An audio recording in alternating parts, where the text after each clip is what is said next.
Ladies and gentlemen, babies and elephant, welcome to another new video. My name is Bosley, and today I want to bring for you guys Trickster Icicle Mine.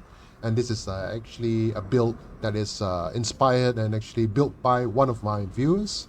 And he actually came up to me and told me about the build, and I find it very interesting. And he actually shared a lot of the build to me, and I want to share it with you guys. So overall, the build is actually quite durable. It does maps really well. It actually feels a little bit like a bow build, or like a little bit like a projectile based kind of build, but it's not squishy at all. Surprisingly, it actually could tank some of the serious hits, tank some of the Conqueror hits and stuff like that.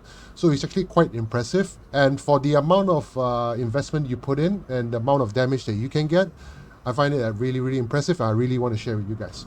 So I'm just going to go through a few steps, and actually this is quite a budget build for you guys, so you guys on a tight budget, this is definitely the build for you. And you have never played a miner before, this is a perfect opportunity for you to try the miner build.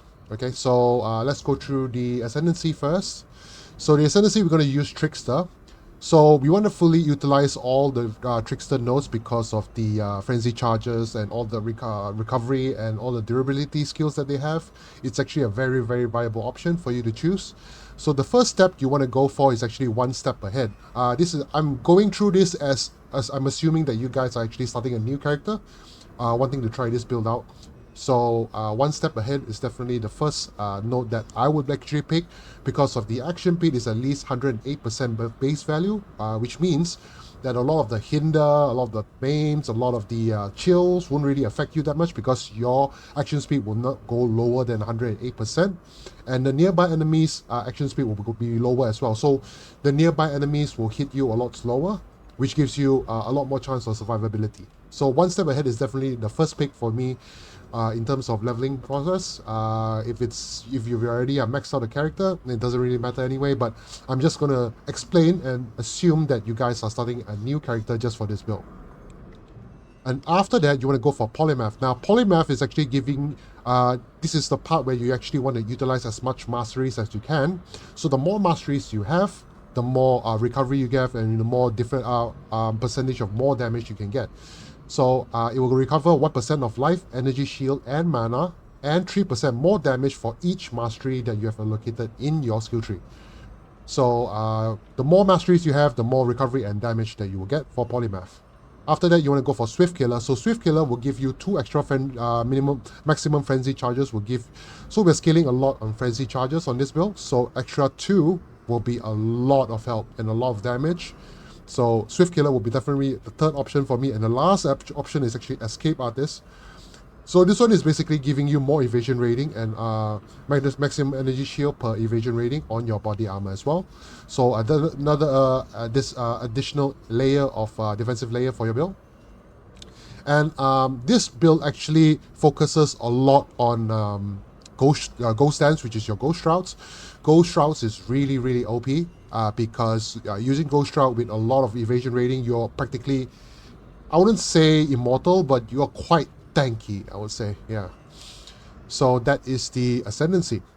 Now we're going to talk about the gear choices. Now the gear choices here, actually we have 2 Karui Scepters here. We are using dual wielding scepters, both with elemental damage. You can use any scepters that actually give you more elemental damage, but Karui Scepter is actually one of the easier budgets, it's cheaper.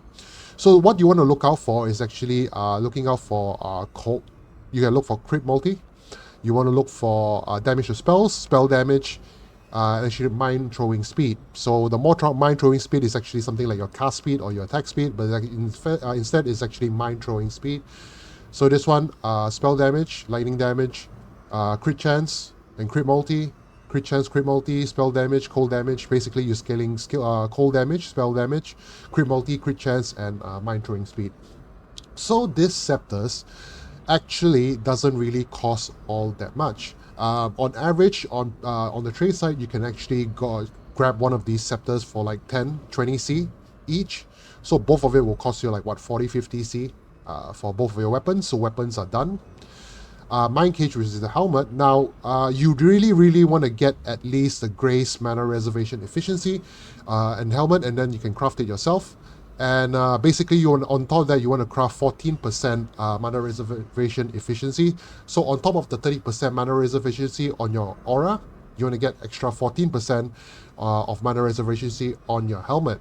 Now, in order to craft the mana reservation efficiency, you can actually use the Ether of Worlds currency, which costs about 1 chaos each, and try to roll it yourself. And on the helmet, you can actually use the essence to actually craft the helmet, and the rest of the mods is actually basically resistances and life. And you want to get as much chaos res as you can if you can, and just use the essence and craft the helmet. So basically, you need to get a base that has the enchantment, then craft on the Ether Worlds implicit, and then after that craft on with the essence. So the helmet, I think, will be one of the more expensive items. So I think probably it's a cost to craft this will be about say 80 to 100 C for the helmet. For the armor, is actually pretty cheap. You don't have to really worry about the implicits on the armor. Of course, having those will be a lot more better, but it's not like a minimum entry level kind of armor. Most important thing is you want to get a 6-link. 6-link rare armor actually costs you about 20 C now, about 10 to 20 C, uncorrupted, and then after that you can just craft on yourself, getting more energy shield, getting more resistances, and after that you can just use the Ether Worlds if you have any, or actually use any of the orbs to actually craft your implicits yourself and try to grab whatever you can. So the armor is pretty straightforward. It's nothing very special. It doesn't cost much as well. I would say 30 C for the armor.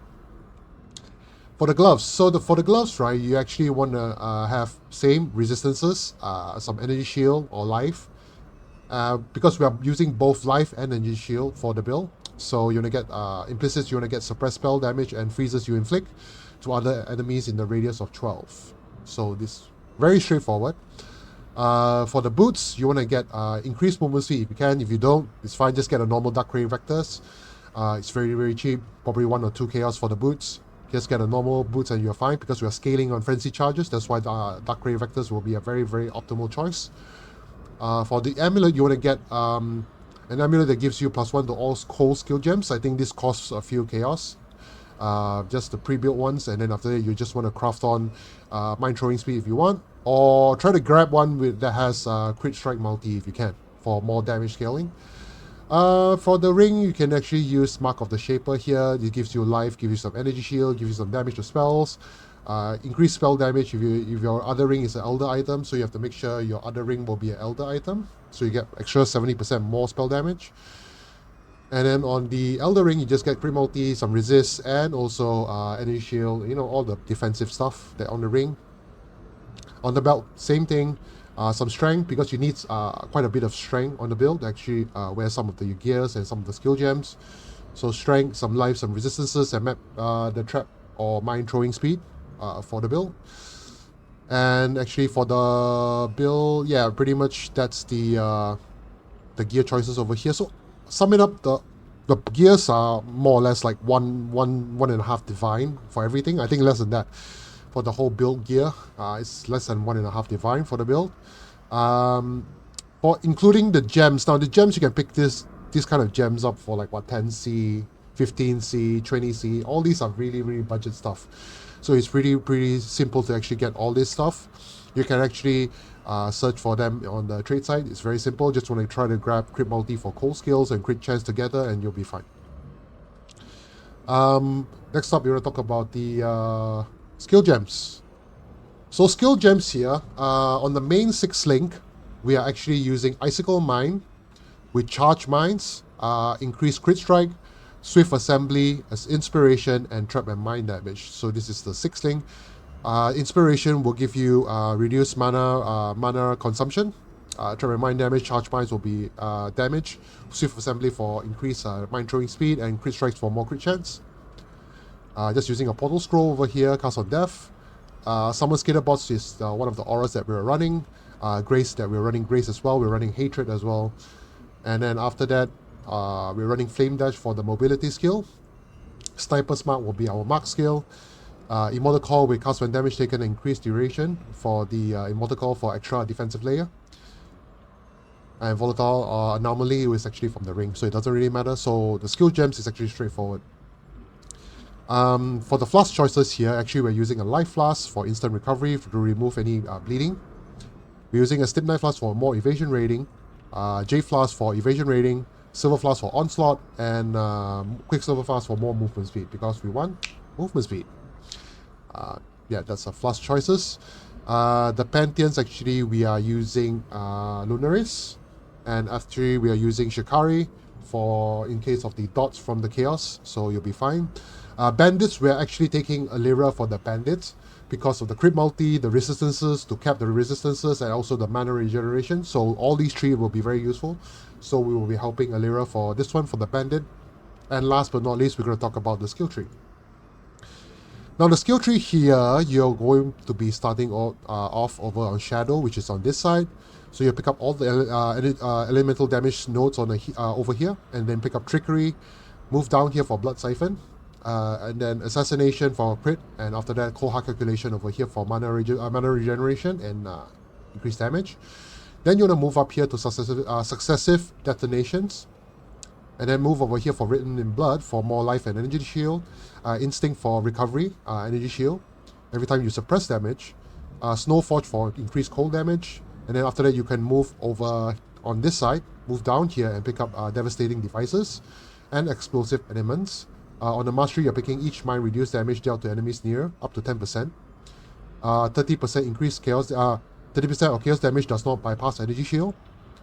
Mine Mastery will be each mine increased damage, and then after that hit 35% to treat enemy monster elemental resistances values as inverted, which is really cool. So let's say they have 40% fire res, you'll become negative 40% fire res, which is a very huge boost for the DPS. As you can see here, this one gives 26.1% DPS based on the 3.8 million, which is huge.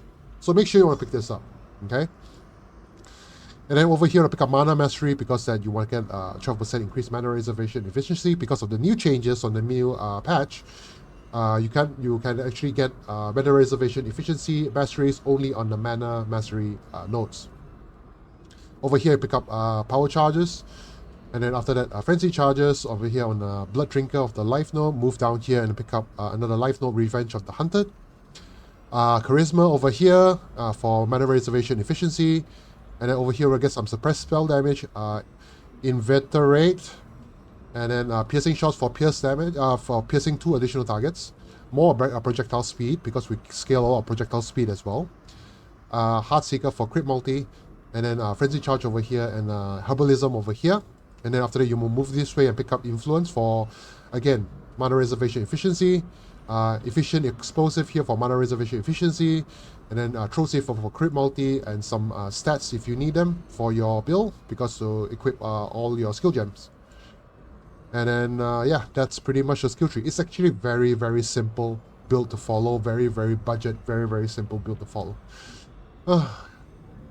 So overall, I would say pros and cons for the build. Now, pros is it's really cheap to start, right? If you can go really, really cheap and cut down a little bit on the gear, I think you can go for 1 Divine for the whole build. Definitely very, very durable in terms of defensive layers.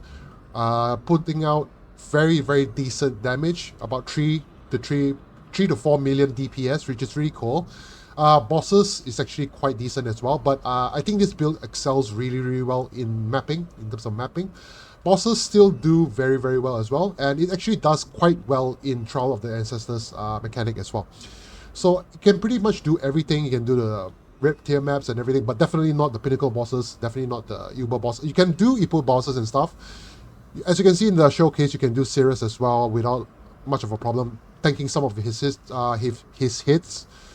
So you will definitely be fine, and you can actually use this build to farm up a lot of more currency to play any other builds that you actually want to build, or you can actually save up for like Mage Blood or whatever, rock your boat.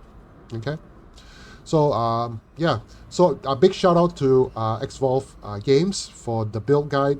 He's actually been very, very informative and very, very supportive in helping out in creating this build for you guys. And I'll put his link of his Twitch channel down in the YouTube description below. Be sure to check him out. And also, if you guys have any comments or have any suggestions and ideas, please drop a like Just drop a comment down below. Okay, and don't forget to like and subscribe to my channel if you like this kind of content. I'll see you guys on the next video. Peace out.